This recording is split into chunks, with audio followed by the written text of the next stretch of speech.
الا كنتي كديري التحاميل سوا شريتيهم من عندي سوا مصايباهم من راسك اولا كتفكري انك ديري التحاميل، في هاد لا فيديو غتلقاي بزاف ديال النصائح اللي غيخليوك تحصلي على نتيجه اللي هي زوينه الا طبقتيهم بالحرف.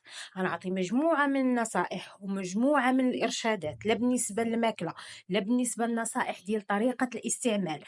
كلشي غنديرو لكم ان شاء الله في هاد لا فيديو. وما تنساوش غدا ان شاء الله، حيتاش البنات بزاف طلبوني على برومو، غتكون برومو في جميع منتوجات زياده الوزن وحتى المنتوجات التجميليه.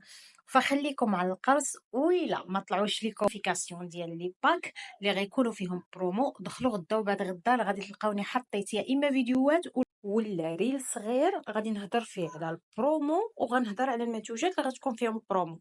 ودابا تعال تصنتي ليا مزيان بعدا نسلم عليكم ونقول لكم واحد كوكو صغيره كي دايرين، لاباس عليكم بخير، كنتمنى انكم تكونوا بخير وعلى خير. وشكرا بزاف حتى تسنيتوني هذه عامين وانا دابا معكم. اول حاجه قبل ما تبداي التحاميل وقبل ما تفكري في الجريه وفي داكشي كامل، غادي تمشي لاله توزني ليا راسك هو الاول وتشوفي راسك شحال البوا ديالك. حيتاش الناس اللي كيكونوا الوزن ديالهم ناقص، يعني من تحت 60 لتحت، ما كيكونش باين فيهم الغلط، سواء يكونوا قصار سواء كيكونوا طوال. وحتى الا بغاو يديروا التحاميل كياخذوا واحد التريتمون اللي هي كبيره، عاد كيبان فيهم الفرق، حيتاش داك لا باز ما كاينش. دونك انت الا بغيتي ديري تحامل ولقيتي وزنك ناقص، فقبل ما تفكري ديري التجريه حاولي انك تصايبي اللحسه هي الاولى باش تجري، والنهار الاخر ديري اللحسه ديالك وتغلاضي حتى توصلي لواحد البوان اللي تقريبا تحسي فيه راسك وليتي متوسطه ولا موين، عاد ديري التحامل. هذه اول نصيحه. نجيو للجريه. بالنسبه للجريه ضروريه ومهمه، لا قبل اللحسه ولا قبل التحاميل، لان الجريه كتخلي ان المصران يمص مزيان وكتخليكم انكم يعني تغلاضوا وكل شيء يبان فيكم. واخا الجريه واش نديروها ولا ما نديروهاش في وقت البرد على حسب المدينه ديالك. كاينين مدن اللي شويه سخان تقدري ديريها فيهم، علاش؟ لان ما كيكونش البرد في الاجواء، يعني كتمشي للطواليت حاشاك وتجلسي بزاف وترجعي وتخرجي والنهار كامل ما كتهزيش البرد حاشاكم من الطواليت. وهنا كنقصد بالبرد انه يقدر يجيك وجع ديال لا غاكل، تهزي بروده في العظام ديالك، تهزي شحال من حاجه. ما كنقصدش انها غتزرق لك لحمك. الجريه غتزرق لك لحمك سواء يعني درتيها في الصيف ولا في الشتاء، الا ما خرجتش ليك داكشي اللي في كرشك، يعني داكشي كامل مقاتل. وفي هذه الحاله الا ما نجحتش معك التجريه، ضروري ما تاخدي كونطالاكس وتخوي كرشك في هذاك النهار ديال التجريه ولا النهار الاخر. متفقين؟ دونك على حسب المدينه ديالك واش بارده ولا لا. ولا كنتي بغيتي ديريها فاختاري نهار اللي يكون سخون ويكون الدار سخونه فيه باش ما تهزيش البرد نهائيا. وممكن ما ديريش الجريه، ديري حتى كونطالاكس كبديل، ماشي مشكل. واخا متفقين. لقينا حل للجريه، لقينا حل لكل شيء. دابا اجي ندوزو للتحاميل. منين بغيو نديرو التحاميل خاصنا نعرفوا ان 15 يوم الاولى ما كيكونوش كيتمصوا. واهم حاجه يعني منين بغيو نديرو التحاميل هو اننا نخشوهم لداخل باش يتمصوا مزيان، حيت كاينين بنات ما كيعرفوش يستعملوهم.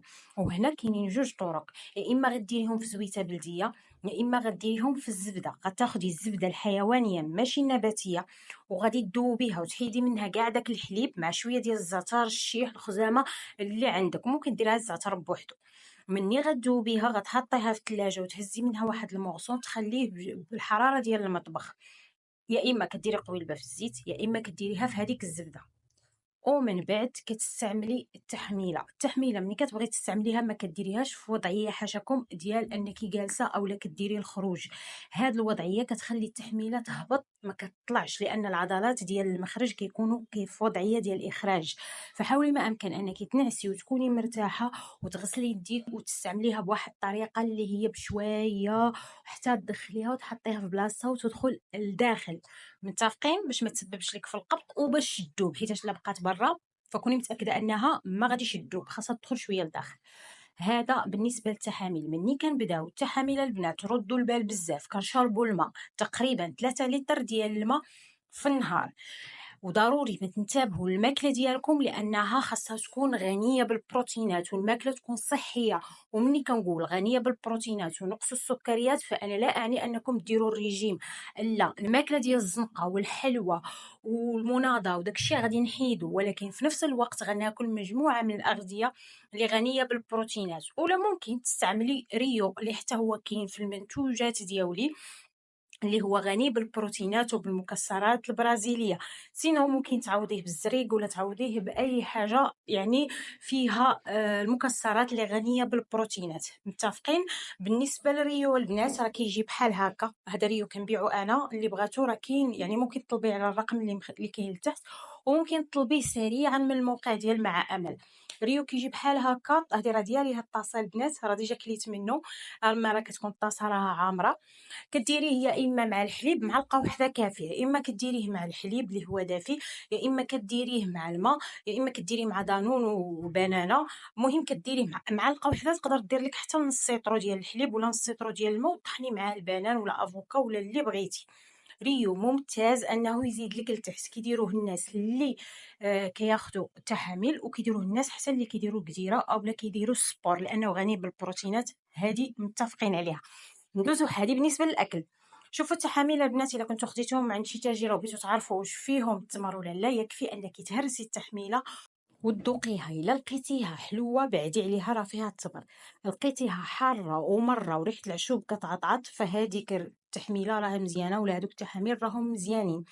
ردوا البال عاوتاني لحاجه وحده، انه ما يضربناش البرد، ما نتمشاوش بالحفا، ما نلبسوش يعني الحوايج اللي خفاف، نلبسو مزيان، شربوا المشروبات اللي هي دافيه، 3 يطرو ديال الماء البنات باش يصفيو الكلاوي مزيان. الماكله حاولوا انكم تاكلوا بزاف، ولكن الماكله تكون يعني غنيه بالبروتينات واللي هي صحيه، ماشي ماكله ديال الزنقه وداك الشيء، راه هادشي متفقين عليه باش ما تزادلناش الكرش. ثالث حاجه اللي هي مهمه وضروريه، ضروري من الدهن، سواء كنتي غديري كريم سواء كنتي غتاخدي الكريم من عندي مثلا، المهم ضروري من الدهن اللي ما كيخليش لك دوك الشراطه يبانوا. الا كنتي يعني من لحمك ما كيتمددش، خاصه في المنطقه ديال المؤخره والفخاذ. سينو ممكن تدهني باي زيت، زيت بلديه، زيت حلبه، زيت اللي عندك دهني به. المهم ضروري من الدهن، لان الدهن كيخلي هذيك المنطقه يعني تولي مرنه وكتمشي مع الغوط. غنزيدكم معلومه اخرى واللي هي مهمه وبغيتكم حتى هي تردوا ليها البال، اللي هي العضله النائمه. بالنسبه للعضله النائمه كاينه عند شي بنات اللي كتكون عندهم قاصحه، فكنصحكم انكم ديروا واحد المساج بواحد القرعه ديال الزاج اولا قديره. كنديروا واحد المساج اللي يكون خفيف، ما كنديروش بالجهاله وما كنديروش بالجهد، هكا كنعاونوا التحاميل باش يعطيو النتيجه في هذيك المنطقه ديال العضله النائمه. وضروري يا البنات ضروري ما تحركوا ولا ما ديروا مساج لهذيك المنطقه حتى تخلوها على الاقل واحد 3 ايام وهي كتجبد في هذيك البلاصه باش ترطب. ملي تجي ديري مساج ما تضركش، وديما فين ما تضرك القرعه ديال الزاج نفسيها من الجنب باش ترخى شويه وتقدري تحركيها وديري بها مساج. والدهين بالليل وبالصباح. هذه بالنسبه للعضله النائمه. رجعوا السؤال المهم اللي كلشي كيسول عليه، امتى تبان النتيجه ديال التحاميل؟ شوفوا كل تحاميل وامتى كتبان النتيجه ديالهم. مثلا تحاميل العنبر الا كان بطبيعه الحال ولقيتوه فراه كتبان النتيجه ديالهم بعد 40 يوم. التحامل اللي كيكونوا بالاعشاب وكان دمك سخون سخون سخون، كنتي سخونه فايضه، حيت البنات ماشي بحال كاينه كتغلط بالزربه وكاينه لا، اللي سخونه ودمها يعني سخون حتى تحامل العنبر نفس الشيء يبانوا ليها تقريبا من 15 يوم، لانها اولا ما كتكونش هازه البروده، ثانيا كتكون كتغلط هي من الاصل في التحت. متفقين؟ دونك نعطيو وقت لراسنا والجسم ديالنا حتى تبان لينا النتيجه، ونتبعوا كاع النصائح والنظام الغذائي اللي هو صحي اللي ما غيخليش الكرش تبان. شوفوا التحاميل راه كتفش الكرش، كتفشهم لكم من لي غاز، من يعني تسممات، من كلشي. كاين اللي كدير ليه الدياري في النوبه الاولى فاش يلاه كيستعملهم، هادشي كلشي مزيان. هادشي كما قلت لكم كلشي مزيان وكيدل انك غاديه مزيان. حاجه اخرى اللي بغيت نوصي عليها في هذه الوقيته ديال البرد، الحسوه ديال الاعشاب. راه ديجا شاركتها معكم، ديروا غير حسوه ديال التحاميل ولا الحسوه مع امل راه غطلع لكم، وحاولوا انكم ديروها راه زوينه كتعاون التحامل. كنتمنى انني نكون عطيتكم كاع المعلومات وشرحت لكم كاع داكشي اللي غادي تحتاجوا اثناء الاستعمال ديالكم التحاميل. وما تنساوش البرومو غدا، وما تنساوش انكم تدخلوا تشوفوا الفيديوهات ولا المنتوجات اللي غتكون عليهم برومو. يلا باي باي، وديما غيبقاو نحط لكم فيديوهات، وديما غيبقاو الفيديوهات. السلام عليكم.